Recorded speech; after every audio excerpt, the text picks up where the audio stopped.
Hi, I'm David from Cooking Chat, and this month we are focusing on Black-owned wineries along with my fellow wine writers from the Wine Pairing Weekend group.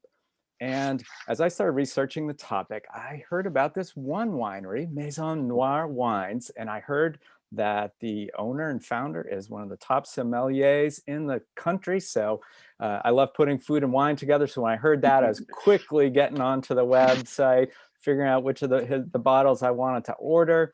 And lo and behold, I got some wines. And as I was sampling them, I started doing a little more research and realized that André Hueston Mack, who has joined me today, is really not only a great sommelier, owns a winery, he has a ton going on. So I'm very excited he has taken time out of his busy day to join us. So André, thank you. Thank you for joining us today. No, thank you. Thank you. It's a pleasure to be here. It's always kind of great to kind of break up the day just a little bit, just always keeps it fresh and interesting. Awesome. On my end. Yeah, Great. totally.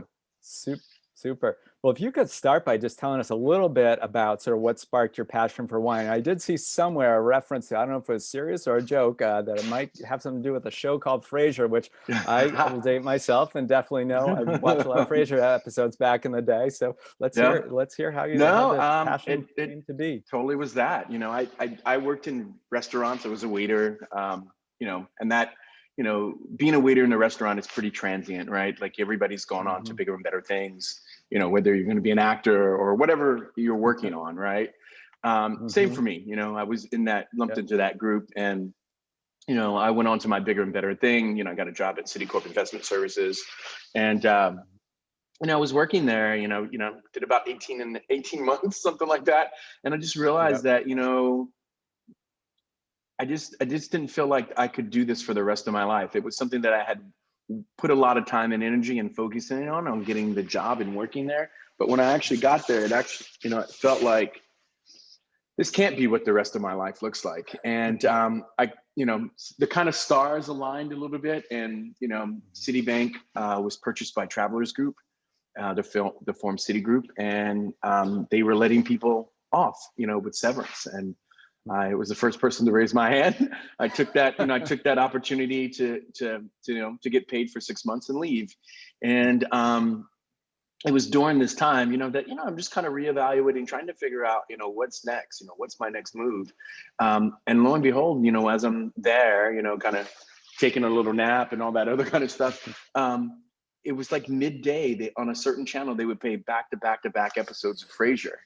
And I've heard of the show, but I had never watched it, right? And I don't know, there was something about, these two pompous brothers and their camaraderie, around, not just wine, but spirits, and that whole thing, had me intrigued, and, it really made me feel like I was missing out in life. And obviously I was grasping at anything, because what I was hoping for in my life, it had just blown up in front of me, right? Kind of thing. And, I just kept thinking, maybe, if I had wine in my life. And, that watching that show gave me the courage to walk into a wine shop for the first time. And, at that time for me, and I think for a lot of people, wine was shrouded in a lot of mystery, right? And and pretense and all these other things. And I, walking by a wine shop, for me, if you don't see anybody in the store that looks like you, then sometimes I think you might think that it's not for you. And that show, through its humor and its playfulness about wine, and those the two brothers were kind of characters of themselves, and it gave me the courage. I've always found that the greatest foil to pretense is humor, and that show, somehow I felt like by watching it and just having knee-jerk reactions to stuff that I heard them say on the show would somehow protect me. And the rest was history. Never did I think that I'd be doing what I'm doing now. It was just more that I just wanted to have wine in my life. Maybe that would make my life better, especially, considering the current circumstances I was in. And then I think, like everything else, and everybody else that that's in wine, at a certain point, you catch the bug. And that was it for me. So that came probably about a year later, after I started drinking wine and going in the shops, and realizing that there were more layers to the onion. You could deep dive for a very long time and still not know everything. And that whole premise was very intriguing to me. Oh, I love it. I love it. And I know there are a lot of steps along the way. We don't have time to cover them all, but I'll maybe I'll put a few like headlines in, and then I want to jump to some other stuff I want to talk to. But so you obviously took a deep dive, you went on, you became a sommelier, and I see you best young sommelier in America at one point, and you got a job at the restaurant that's still on my bucket list per se as the head sommelier there. But then somewhere along the way, you founded your own winery, which is very exciting, Maison Noir Wines. And you talk about it. I'll show a bottle. One of the bottles I tried. Other people's Pinot. Yeah, I love it. I love it. Of course, I had to play the song as I opened the bottle. But I wanted to show the label in part because I wanted to talk about a little bit. Your website has this phrase about, you have a trademark attitude and perspective on the wine subculture. And I think you probably hit upon it a little bit in your lead up to what got you interested in wine. But if you want to elaborate a little bit on the philosophy behind the winery and the brand, that would be awesome. Yeah, I mean, I think, for me, it's always different. You have, on the top layer, you have the foodies, or the people that are into it, right? And the people who love to go out to eat and all that. But the people that are into it more than you are actually probably the people that actually work in the kitchen and work at the place. They've dedicated their lives and their livelihood to learning more about this craft, and that that's where I feel like there's a subculture in that. I came up with the idea of this company while decanting 45 Mouton Rothschild out of Magnum. You know what I mean? It's a $100,000 bottle of wine, right? So it's like, there's the level of playfulness and the camaraderie that we have with each other that just, to me was just something different. And for me, it was always, I was never a part of the establishment, right? You know what I mean? And so for me, it was always, it always caught people off guard. They never knew, I was the last person anybody thought knew anything about wine when I walked into the room. But and so the idea of something originally the name of the company was called Mouton Noir, which translates to black sheep. It was called Black Sheep Wines. And my thing was with that was just we've all have felt out of place. We've all felt like outcasts, renegades, whatever you might have it. And my thing was that you should embrace that part of you. Right. You know what I mean? Because that's the part that makes you different. That's the part that sets you apart from everybody else. I had come across this quote. I can't remember who said it, but it was more something like, hey, they all laugh at me because I'm different, and I laugh at them because they're all the same. Right. And so the idea of, I didn't come with a wine lineage or heritage or anything like that I didn't have to ask anybody to do anything. I could just do it. And that to me was powerful, right? In a way, right? That I could build this thing along the way, and I didn't have to ask anybody for permission. And so, and those are the things, that I kind of learned along the way. I was, 1 year I was watching Frasier on the sofa.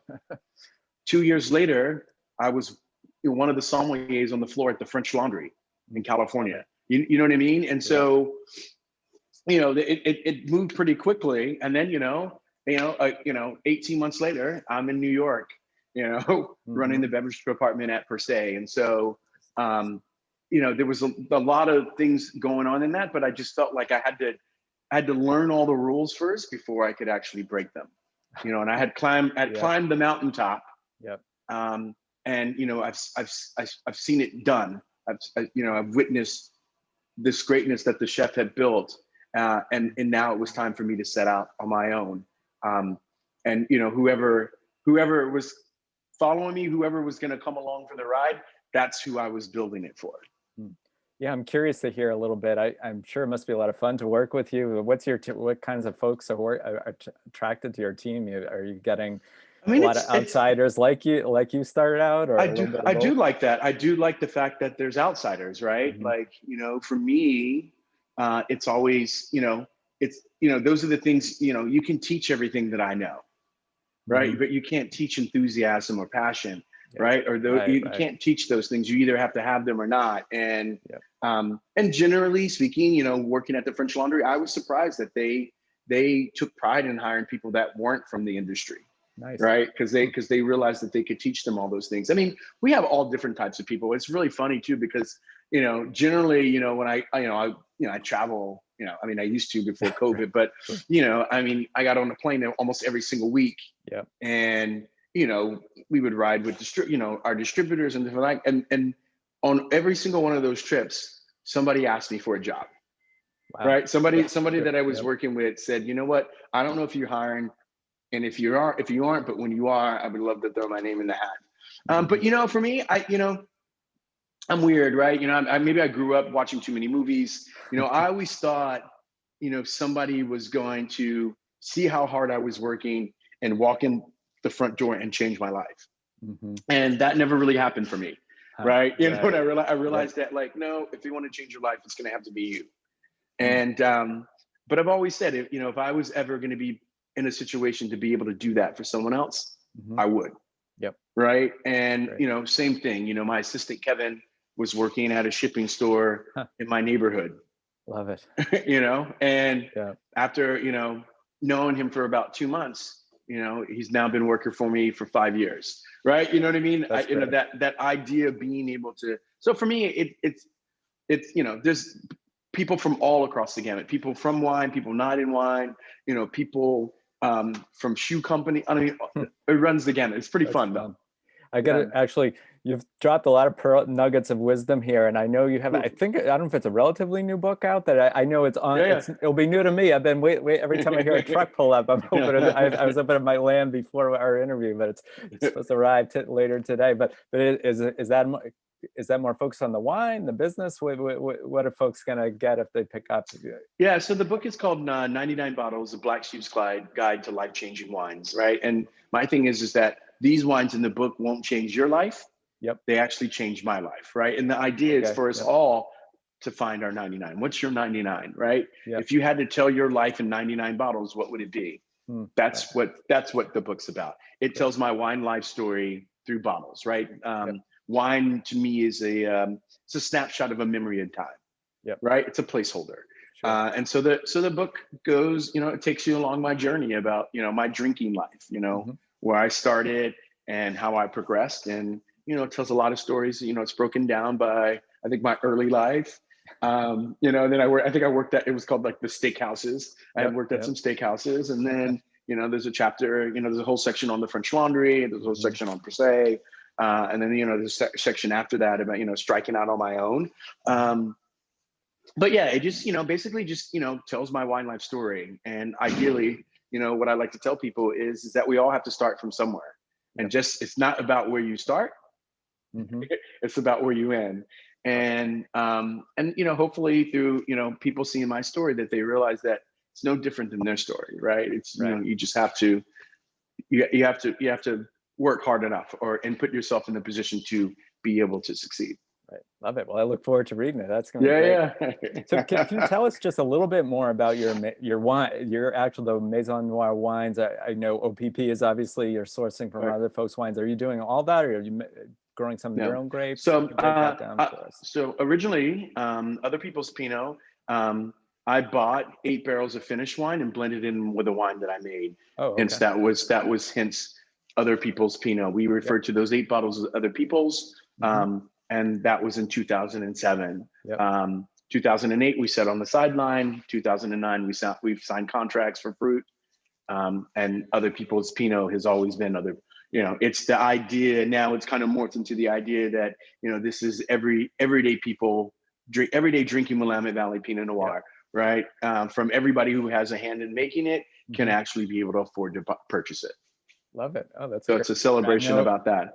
I know. I was pleased to see. There's definitely a nice range of price points from your wineries. No, totally accessible. Definitely, that's great. Yeah, no. Our thing was, truly, I come from a restaurant background and really just wanting to have, I knew wines by the glass or a center for revenue for restaurants. Sure. And that's, that's the angle that I wanted to make wines for that.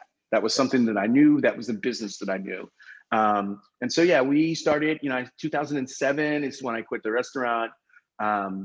and it was really through the good graces of all the people I had met over the last, over my time, working for Thomas Keller, that really kind of made this happen. The reason why you're reading about me everywhere, the reason why you're recording that is really through the good graces of other people. And, where it started out as a side hustle, and has really grown into, a full-fledged, company that's, our wines are sold in, 22 countries. Wow, that's exciting. That's exciting. Yeah. I really also, oh, sorry, Dad, I'm going to interrupt. No. Another bottle I tried was was your Yeah. Oregonia, the Chardonnay. Very good. And I have the 2014. Yeah. Definitely. I don't drink, when I do Willamette, it tends to be Pinot more. So I don't do a lot of Chardonnay from that area. So, but it's definitely very interesting. Both my wife and I are going, I can't quite put my finger on it. It's so good, but yeah, just want to talk about it. Anything you like totally. to eat with it? Totally. So, I mean, when we started to focus on wines by the glass, when I first got there, we made single vineyard Pinot Noir is what I made, right? Yep. Very expensive, made 3 or 4 barrels. I still had to, bartend, right? to make ends meet, And, and Chardonnay is something that, Oregon wasn't known for. Or at least if it was known for it, it was known for that it didn't make good Chardonnay. And when you think about white wine from Oregon, the first thing that comes to people's mind is, Pinot Gris, Pinot Blanc, right? The early settlers of the valley were of Germanic influence and planted what they knew. Yep. When it came time to plant Chardonnay, we called our friends down at UC Davis in California and said, we need to plant some Chardonnay. And they gave us a clone called the Wente clone, which is a Chardonnay clone more temperamental to the California climate, right? So you're closer to the equator, a lot hotter, a lot warmer. The further you are away, less warm, right? Yep. And so in Oregon, we could never really get the grape to ripen. And in those years that we did, it was pretty flabby, right? No acidity, the wines lacked, hence they weren't good. Yep. And I think we started to get hip to the game. And, there was a lot of, what we call the French invasion, where there were a lot of people from Burgundy coming over to Oregon to work. And once we started to understand that, we switched over to Dijon clones, which are clones found in Burgundy, which are more temperamental to the same type of climate. And lo and behold, Chardonnay starts to flourish, and, now we have our own Chardonnay symposium, kind of really kicked off in like 2008. No, Chardonnay from Oregon is talked in the same circles as being some of the best. And that's pretty interesting to see. But from what you have is, these your Dijon clones planted back in 1985. Okay. So that's considered old vines by American standards. This is all from a single vineyard in Yamhill, Carlton, called the Evangelade Vineyard, that we've been working with for quite some time now. Delicious.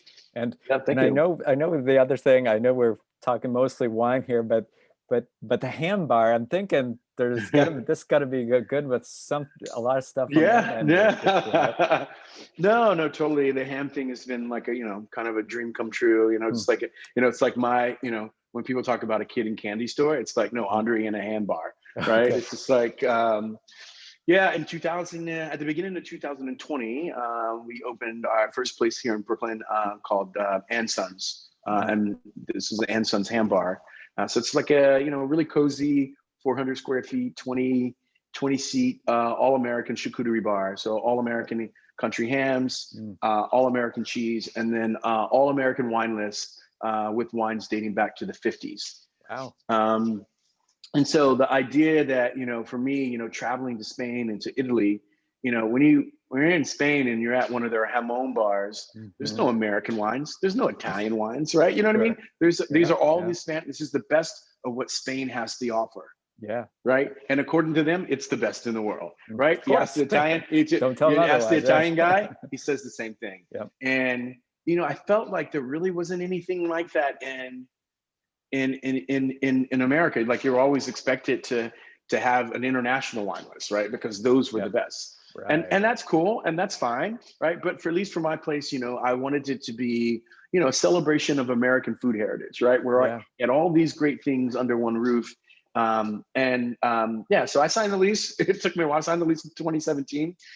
We finally got open in 2020. And it's been kind of a lifelong, thing to be a part of, just to, I'm still rooted in hospitality, right? Yeah. I will forever be. Right. And for me, I've always felt like, wanting to eventually get back to that, right? And but as an owner, and so yeah, me and my wife opened that up right around the corner from our brownstone here in Brooklyn, and Nice. since then it's kind of, we've added a wine store down the street. I'm actually sitting in our bakery space here. Nice. We have an office up the street, and then we have a provision store as well. So we've kind of been busy in New York during COVID. Yep. So since we were kind of grounded. Yeah, I mean, being part of a community like that, I'm sure it's been tough, seen a lot of tough things this year, I'm sure, but I suspect it's been meaningful to be helping feed people and keeping some people employed and totally elaborate on that at all. No, it's great. That's the great part, wanting to like get to know my neighbors, for the last 11 years, I was only around on the weekends, right? Everybody thought my wife was a single mother, right? I was gone. And so, but I think to really get, your neighbors, I always thought what better way to get to know them than to feed them. Yeah. Beautiful. And so I got a chance to kind of really meet a lot of them, and a lot of them who didn't know what I did for a living to begin with.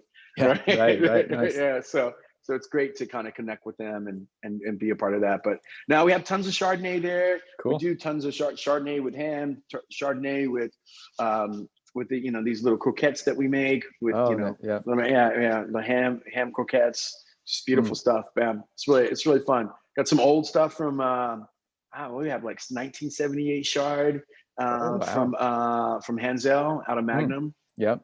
Oh, geez. I know. Yeah. I can see an early, once I get my shot, my vaccine, hopefully in a couple of months, I see a road trip. I'm in the Boston area, so it's not far. Okay, great. That looks like a lot of fun. I know we have a theme. We're kind of trying to raise awareness about, folks, Black-owned businesses, wineries, and the wine business. I read an interesting piece Eric Asimov had written on the topic of, I can only imagine. You've alluded to a couple things. People surprised to see you in a wine shop and that sort of thing. You seem to have an interesting perspective on how you respond. I don't know if you want to, I guess, kind of two-part, just elaborate a little on what you said in the piece and how you respond when you do run into issues of racism and bias. And do you see any hopeful signs in the what's happened in the past year in terms of on the awareness side? Yeah, I think we, sometimes like from the outside looking in, this is no different than my regular life.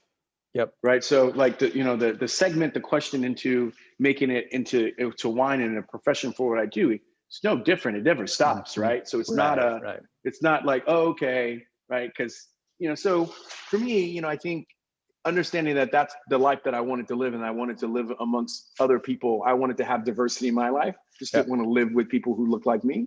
Right. You know what I mean? Like that, those kind of things. So, from early on, I had to decide how I was going to react to it. Do I want it, do I want it to be angry?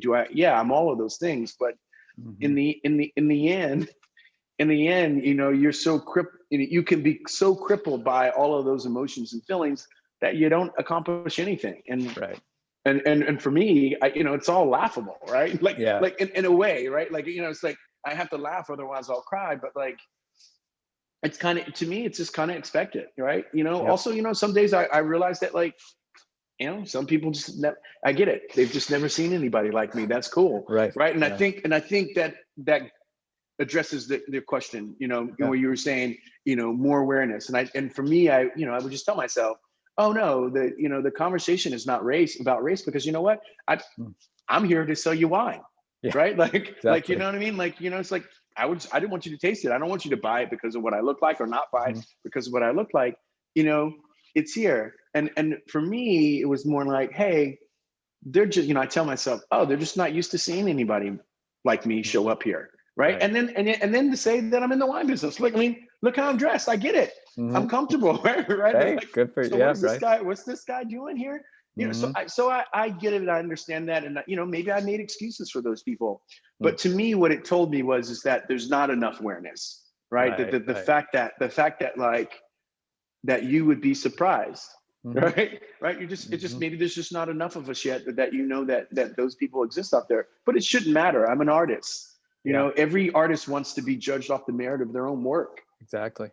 Right. And so, and I realized that, as a Black person, that owns a business, I have to decide. I don't like, what, like Dave, like I have to have a conversation with myself. It's like, is it Mhm. important for people to see what I look like?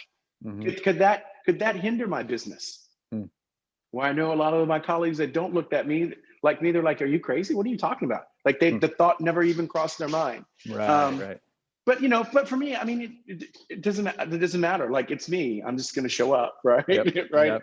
yep. I'm just going to show up. But I think overall, I think it's just awareness and Mhm. empathy all across the board, whether it Mhm. be in wine or wherever it might be, Mhm. right? It's that the fact that like we all become better people when we understand other cultures. Exactly. You know. And I, food and wine are certainly a great way to make some bridges. Yeah. Yeah. I may have Absolutely. mentioned in my email, my day job, I run a nonprofit organization Um, that one of our goals is to strengthen communities by bringing diverse folks together. Probably the best way we do that is we've done a few pre-pandemic. We did a thing where once a month you could learn how to cook a different cuisine. So we yeah. started with the Haitian food, next it was hmm Chinese, and people just loved it. And it was such Yeah. a No. great way to Absolutely. break down Yeah. barriers. It's a So great. It's a great bridge. Totally. You're yeah, absolutely right. great. You're absolutely right.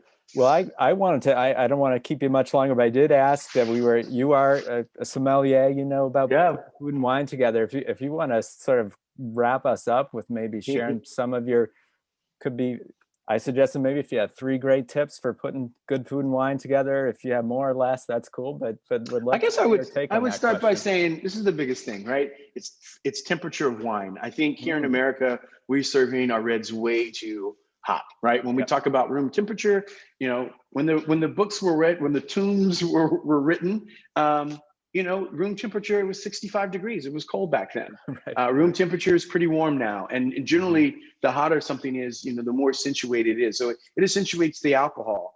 So Right. I tell people, I got this 20-20 rule. You want to put your Mhm. reds in the refrigerator 20 minutes before you want to drink them, Yep. right? You want to take your whites out of the refrigerator 20 minutes before you want to drink them, Yep. right? Same thing when you think about white wines. Like you paid the idea of you bought this beautiful bottle of white Burgundy, right? And Mhm. you put it in the refrigerator and you just Mhm. leave it in there. And then it's so cold that you don't get to experience any of the nuances of why you paid for it, right? Right, So, right. and you know what I mean? So I think sometimes we kind of, I mean, I've been to a lot of restaurants, a lot of like famous restaurants, and Mhm. the reds come out hot, and you're like, Yeah. this is kind of unacceptable. So that I would start with that, right? Yeah, that's a good one. Temperature on the wine is important, and I think also I think like ordering wine in a restaurant, you don't have to be the expert. Like Mhm. that's what Mhm. they get paid for, right? Right. Stop. I tell wine drinkers all the time, when you go to a restaurant, stop giving away your power, Mm. right? Right? Mhm. Like, Mhm. you know what I mean? Like it's not this like give or take, or you feel like you're giving this thing over. Empower them, Yep. right? They work for you. They're not an expert in your taste. Yep. They're a tour guide. They put the wine Mhm. list together, right? Right, So right. tell them, give Yep. them the marching orders. Hey, you know Mhm. what? I've looked at some of the lists, some of the things I know, I don't know, but this is what I generally like, and maybe what I'm thinking about tonight. And here's the price range. Mhm. You don't even have Mhm. to say it. You can point to it. I'm thinking somewhere around here, Yep. right? And then that clears the air, right? And that Right, makes it right. easier for them. So Mhm. they're not trying to size you up and judge you, Yep. right? Yeah, right, You know right. what I mean? You know what I Yep. mean? They like trying to see your shoes and look at your watch, all this craziness, right? Where Yep. it's like, or the vague where you say, "Don't hurt me," right? Right, right. What does that Right? mean? Take it easy One on me. person's It's like, pain is different than yeah, yeah, another's. yeah. So more clarity there, and everybody's happy. And that's my biggest. Those are like my 2 biggest rules. And on food and wine pairing, it's so funny, right? It's always, I try to explain at least my philosophy about food Mhm. and wine pairing. It was always explained to me as like, something in the skies would part, and Right, right. cherubs would come out like playing trumpets and shit, and you're just like, okay, that's never happened to me. So I got to figure out what is this whole thing. And the idea, it's so the first bite tastes as good as the last bite. That's, Mhm. to me, that's what it is. It's the law of diminishing returns, right? It's to reset your palate back to 1, And that's really a philosophy that I take into our winemaking. It's, obviously I've worked for chef-driven restaurants, because that is something that would definitely come out of a chef's mouth. Yeah, I feel like I've heard Chef Keller talk about that somewhere. Yeah, it's like, this is about my food, right? This is about, this wine can make my food taste better. So, I try to explain to people, just, it is to make, to make this thing better. It's supposed to complement each other. And, and I think sometimes it's really hard for people to get that and understand that. So, I always say, drink what you like. Yeah. Right. You know what I mean? And it's levels to this thing, right? It's like, if you want to dig deep, you can. Yep. If you want to get off at the first stop, you can. And that's what I really love about wine, right? Yep. It's just like, if you want to be deep with it, you can go deep with it and talk about history and talk about soil, and politics, right? Those things can all be rooted, yep, through a country's wine industry. But that's the biggest tip. It's like, is drink what you like, eat what you like. And I guess the biggest thing is, like, your relationship with wine is not about monogamy, right? It's not a journey of where you're trying to find the perfect mate and, like, hey, this is it. Right. The joy, it could be for you, but the joy in wine is tasting all of it, and understanding, like, what you like, and its exploration of your palate, and why do you like these styles of wines and don't. And my thing is, like, well, I ever like South African Pinotage, right? I continue to try them, because yep, I want to see if someone's making them differently, you know what I mean? Like, and that's the key. That's the fun part about it, right? Is being able to taste different things. And I wish more people would embrace that. It's like an open-mindedness. It's funny you say the Pinotage example, because it was one that for a long time I probably didn't try for like a half dozen years, but that was at a tasting, like, here, try it. And actually it was pretty good. You're like, oh wow, this is great. Or okay, and you're like, why do I like this one and I've never liked any other ones, right? So is it something that these people particularly? Is it something across the board in the industry? Is it the region? So for me, I don't know. I think for me, curiosity. There's a lot of people in the wine business that kind of gather around wine. And I think it's people who have a lot of curiosity, right? You know what I mean? Right. It's our curiosity that leads us to all of these different things and ask questions. And, that's what I really love about the wine business. Great. Well, thank you so much for sharing. And the one other thing I was going to ask, do you have an example of a pairing that you love with your wines that might illustrate something a little off the beaten path? Or, for me, what I enjoy the most is, any type of smoked fish or anything like that, blackened with season, anything like that. But on, protein on a salad, which I know sounds kind of dated, like to the 90s. But I think that's, for me, as I get older, eating more, but lighter meals, right?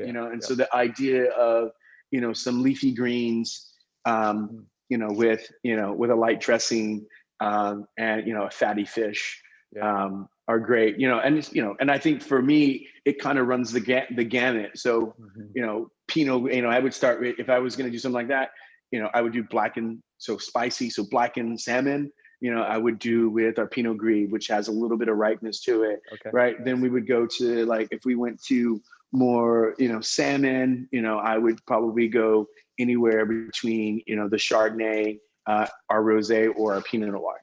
Yeah. Ooh, that sounds delicious. Okay, I got a few ideas for my next order. Great. Well, this has been wonderful, and thank you. I know it probably take a little more time, but the passion is infectious, and I appreciate you taking a break. And hopefully this was a little bit of a break from your hard working day. So anyway, it's good. Enjoy the rest of your day. Take care. Thank you, Dave. All right, I appreciate it.